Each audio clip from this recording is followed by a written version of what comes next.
So you mentioned New York City, and that's where you're living right now, right? Oh yeah, yeah, But you're originally from Kennett Square, Pennsylvania, which that's in right. my extensive research of a single Google is big in the mushroom industry. And these are like the cooking variety, not the going to outer space variety of mushrooms, right? That is absolutely correct. Yes. Uh, what was Kennett Square like?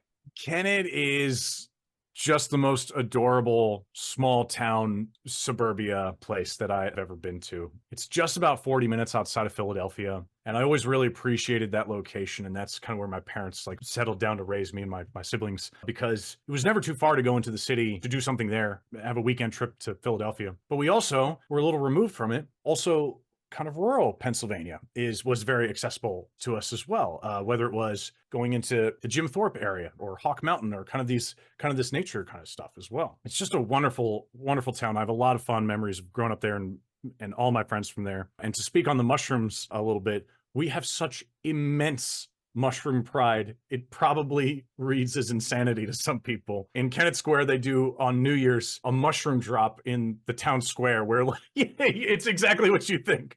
And it's like this giant light up mushroom that just like slowly falls right with the time. There's the mushroom parade as well and the mushroom festival. Yes, people do dress up as the giant baby Bella mushrooms. And I marched in that when I was in high school because I would just be in the band. So you've portrayed a Yeah. mushroom. That's a hard role to get. Pretty much only the people that were in Matango, the Japanese horror movie. I think those would be the only ones that I could name off the top of my head that have been a mushroom. And hopefully the town has figured out how to tie that into Super Mario Brothers for marketing purposes. They never have. And it's right there. It's right there. And it's been there for decades. I know. I think you're right. I gotta call it the mayor or something, you know. Tell them. And you could be the Grand Mushroom. You can play Koopa or Mario, one Oh, of I'd love that. I'd love it. the two. And so you left there. Did you leave there to do that radio career, to pursue acting? What got you to New York City?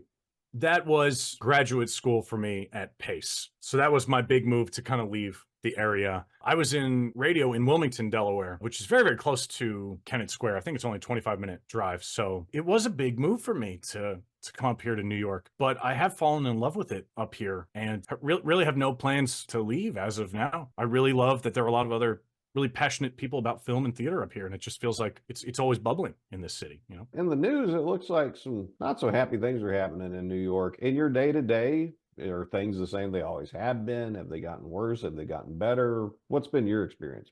You know, I have gotten that question before, and it's usually from friends who are catching up with me. So I'm happy to share my experience because I do think that inevitably sometimes the news highlights one very either scary event or one thing where like you read it and it's a great headline to get clicks, but then they paint all of New York as being either very dangerous or shut down or something like that, and they make these sweeping generalizations when the truth is that yes, you absolutely should be cautious whenever you take public transportation or in my personal life. I really try and never walk around past about midnight. Just that's just like a personal rule. But I also understand that I'm also like a 6'1" dude. Like there's a reality to just being a bigger dude in this city. Like people will leave you alone as well. So I'm only speaking from my experience. But I will say that while there was a lot of caution right when the pandemic hit and especially the 2 years of it rolled around, I think New York has started to find its feet again, where events are happening again. People are very happy to go out in public again and get back to doing theater again and doing some of that other stuff. And I don't really think it's quite exactly what the news bills it as. While those events do happen, whether it's something that happens on the subway or something like that, I just would not say that's indicative of my day-to-day experience just on the train. It's just never that extreme, if that makes sense. I hope I'm just trying to find the middle ground of what actually New York is like with I that. asked what's it like for you. You told me what it was like for you because I can't ask you to read other people's minds and pull out the zeitgeist of the city. Well, actually, if you That's can true. channel That's the true. zeitgeist, that would be impressive. Feel free to do it.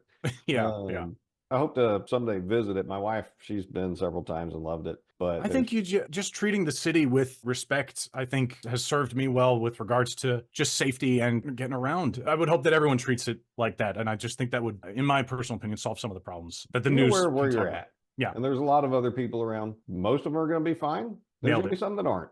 And you just need to be prepared wherever you're at for those people. Nailed it. Yeah. Yeah. Well, thank you.